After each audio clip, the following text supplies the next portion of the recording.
Hello everybody, welcome back. And if you're new here, consider subscribing, hit that thumbs up, hit the comments down there at the bottom if you have any input or questions about what we're going to do today. And today we're going to do overspray removal on this 2014 Toyota Camry. At some point in its life it was painted. It looks like it was mostly the hood, and they ended up getting overspray all over the vehicle. I've already washed it, I've already clayed the whole car, and I've done most of the glass. This is a little clay bar, one little piece will do the whole vehicle. This is the steel wool I will use. You'll want the 000, and these are the razor blades I would be using. Now I don't know if it's easy to tell here or not, but there's like a haziness on this glass. See, it looks like it's dirty, but it's not.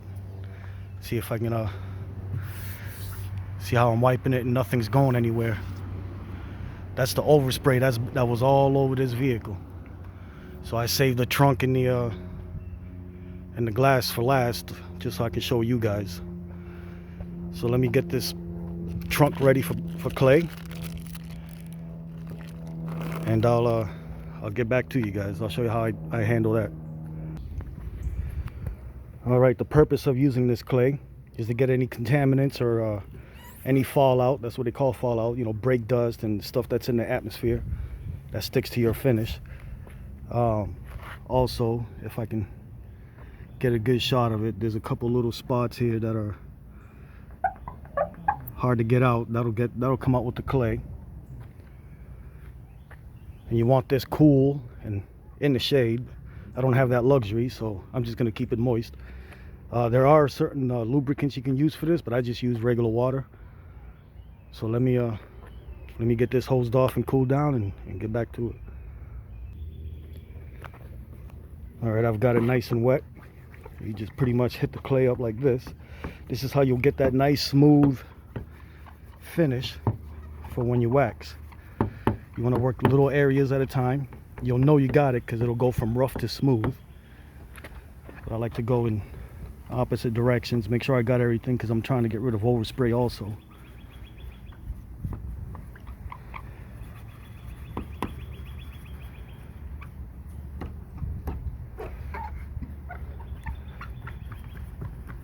So they have certain lubricants for this, but and as you can see, look at all that gunk that's on the finish. This is what we're getting rid of. Now, like I said, this one little piece will do your whole car, so all you gotta do is just knead it into itself, and then you can get back to it.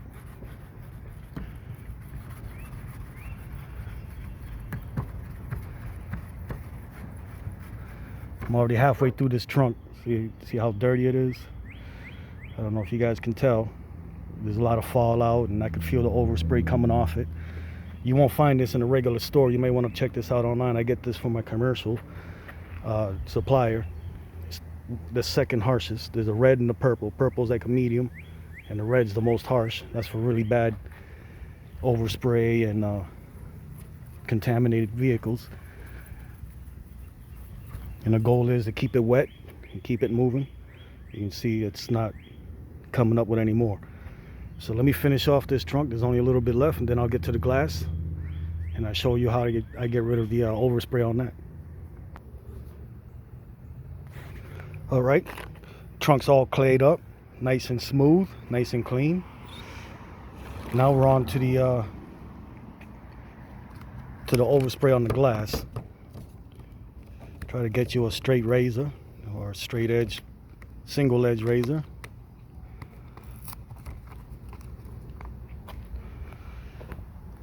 As you can, I don't know if you guys can tell just yet, but you will once I get going. You'll see what I'm talking about as far as overspray. It's like a weird haze to it. No matter what you do, it doesn't clean off. See if I can get a better angle at it before I get to it.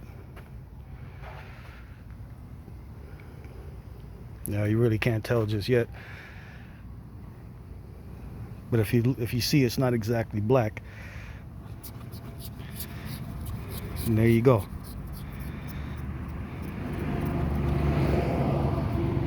All that is overspray.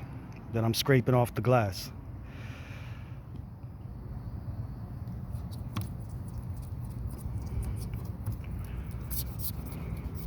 So this is just my first step.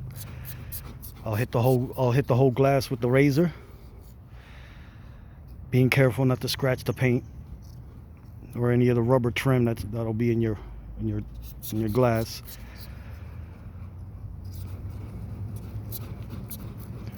And that's just the first step. And the second step will be the steel wool. Now, if you notice, I'm using the razor dry. The steel wool, you're gonna want to use some glass cleaner, the foam type that I would use. So let me finish scraping this glass, and I'll get to you guys on the next step. All right, folks. Well, I've got it all scraped up with the razor. So now I want to hit it with the steel wool.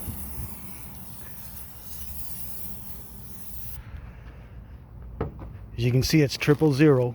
That's one of the finest. There's 000 and 40, and it does tell you what to do. But you don't want to use anything under the 3, because you'll end up scratching and marring. And see, it'll give you a list as to what each piece does, what each number does.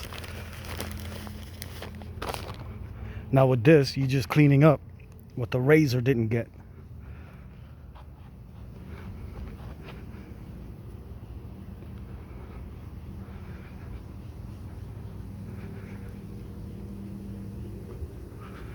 You want to make sure it's wet, because it'll end up scratching the glass.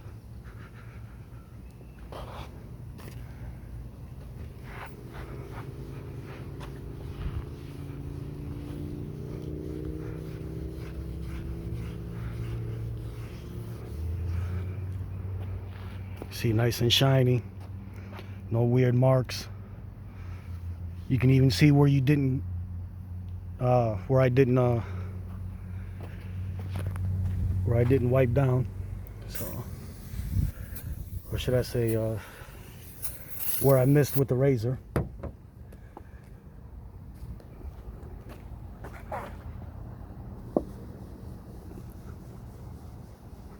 Takes just a couple minutes per glass, between scraping and steel wooling.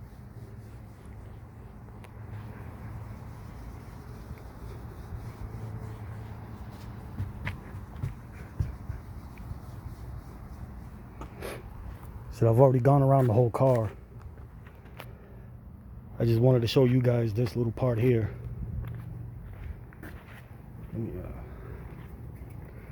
Let me get some more on there. Just wipe it off.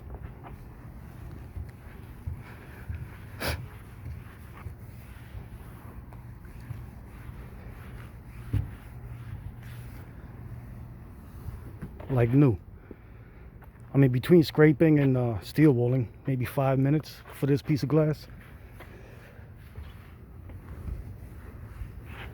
So when you're hitting it with the razor, you just know that if you're going to do the steel wool half, you don't have to get so anal about it, because you're going to go back over it with the steel wool. And before I wax it, because after you clay a vehicle, you're going to want to wax it. I told them I would do their headlights. As you can see, they're oxidized, and you can see that junk there. Hopefully that's all outside. But I'm gonna do their headlights before I buff it up, before I wax it. Like I said, anytime you clay, you wax right after.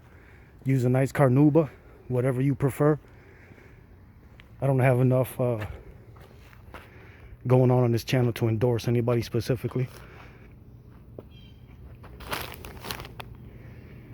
But that's it about the overspray. There's no more overspray on this vehicle except for a couple plastic parts, which I can't really use that stuff on. And it's barely noticeable. Luckily, well, you can see some here on the chrome trim, which you can also use the steel wool. The 40 is awesome for this stuff. It won't scratch it. It'll just get all this stuff up, and they didn't have any when I went and picked up this 000. So I'm not even going to touch it. But the next step, let me tackle these headlights real quick. All right, I've got my headlight restore kit. Now, those of you who haven't seen it before, you pretty much just spread it on the compound and work it all in. Of course, it's gonna take two of my hands, and I'm a one-hand mechanic. So let me get this light cleaned up real quick, and I'll get back to you guys. All right, that's just the first pass. It's looking pretty good. And that was just with the wool pad. Now I gotta hit it with the foam and then give it a nice polish. If you don't remember, the headlight looked exactly like this. If you look at it from the side, it had all these runs in it. Luckily that was outside. If you see, it's all gone. It's looking like new.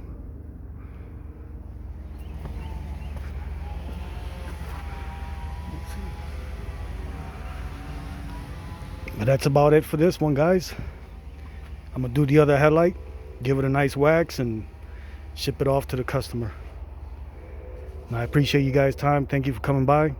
Be nice to each other, and check out this video here on the left, or even this one. And please hit that little icon there, subscribe. Help me out, guys. That way I can keep bringing you guys a little bit of info. All right, guys, be nice. Peace.